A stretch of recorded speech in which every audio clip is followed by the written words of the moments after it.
Hey boos, hey, it is your girl, the Rising Phoenix Empath, coming at you from Maryland, and I have 10 indications of a chosen one, numbers 11 through 20. Like I promised you guys, I told you I would come on and give you another 10.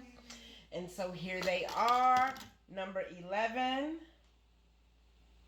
This is going to be funny. It's weird. Number 11 is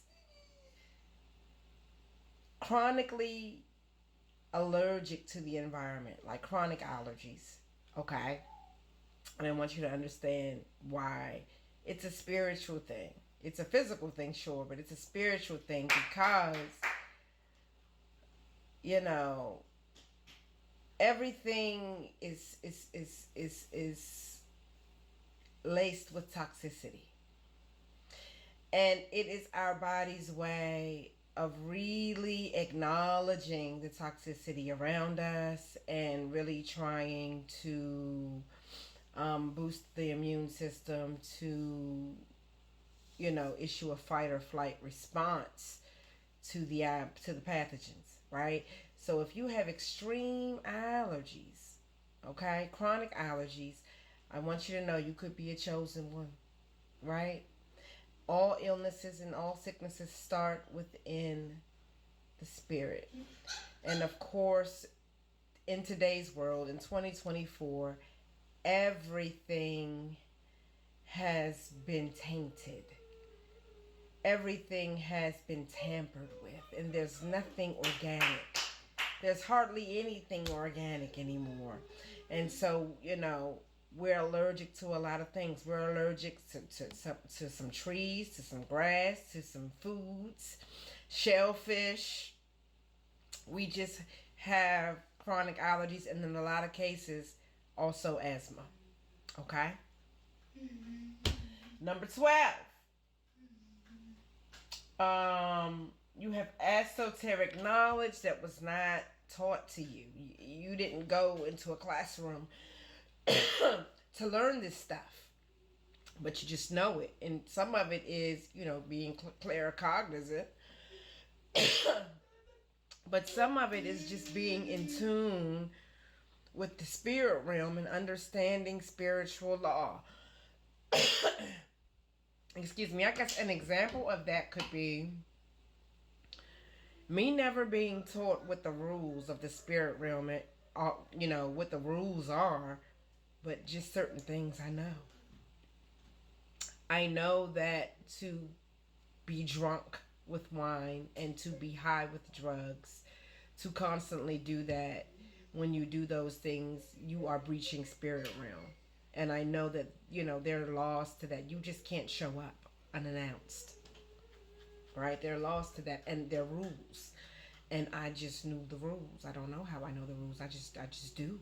And I'm learning more. I didn't know everything, but you have esoteric knowledge that you just don't even understand how in the heck you know these things. Okay? That's number 12. Number 13. You can manifest anything that you put your mind to. I mean, we've all done it before. We've all tried to manifest things that maybe didn't come, but it's because we really wasn't giving it our all. But when you give your all, when you hone in on something to manifest, and you're intentional and you do what you gotta do to manifest that thing, it's coming to pass. And I've seen that play out so many times in my life. This house, one of them. Okay? When I manifested this house, I didn't even have an approval. Okay, but I knew that I was going to have acres of land, and I knew that I would have a beautiful, nice sized home. Wrote it down. Wrote everything, all the characteristics of this home. I wrote it down on paper. I manifested this home. Right?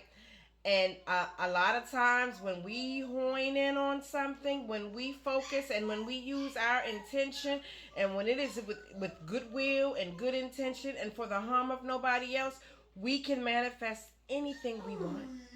Okay? Number 14.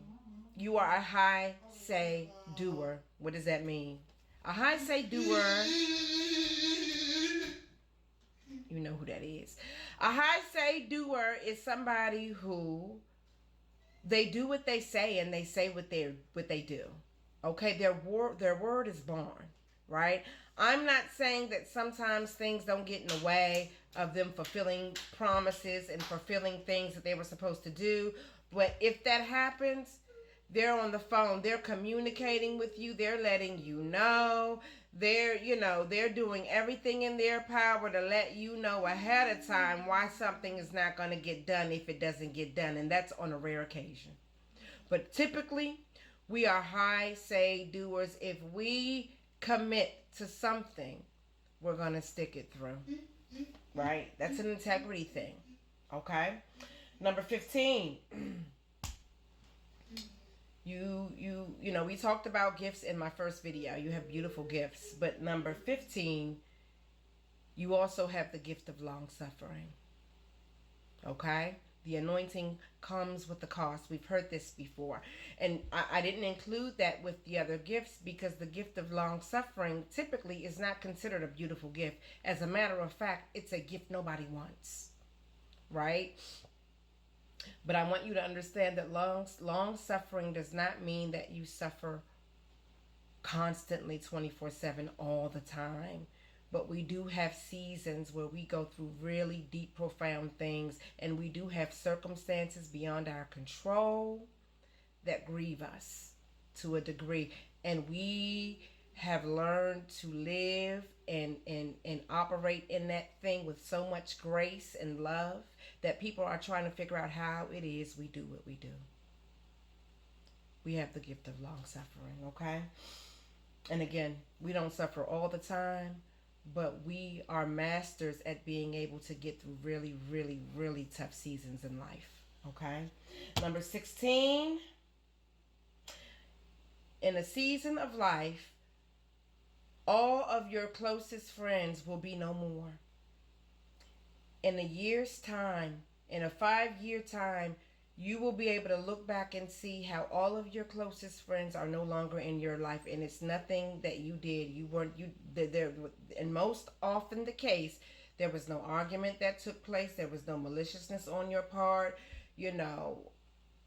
It really was destined to be that way. You're in isolation. And we go through this, and it's a very, very trying season. Sometimes people do stuff to make people cut them off, but this is not the case. Chosen ones, you were chosen and set apart. You had to come from amongst them, and you're in isolation to prepare you for your destiny, okay? Number 17, you were teased as a kid. I'm talking about they followed you home teasing you, making fun of you, okay? I was teased as a kid. Okay. My father saw me out the window being followed. He told me, fight the leader. Hit the leader. Even if you don't win, hit the leader. They'll leave you alone. I did what he said. They left me alone. But you were teased as a kid. Number 18, you haven't been in love a whole bunch of times. You've loved once, maybe twice. Number 19, you don't have a high body count. You have never, even before your enlightenment, you have had, a low tolerance of people being able to be in your space and touch you. You have a low body count. In the cases where you may have a high body count, I'm not saying it's impossible. You grew, right? But in most cases, we do not have high body counts. Number 20. You can only be with other chosen ones.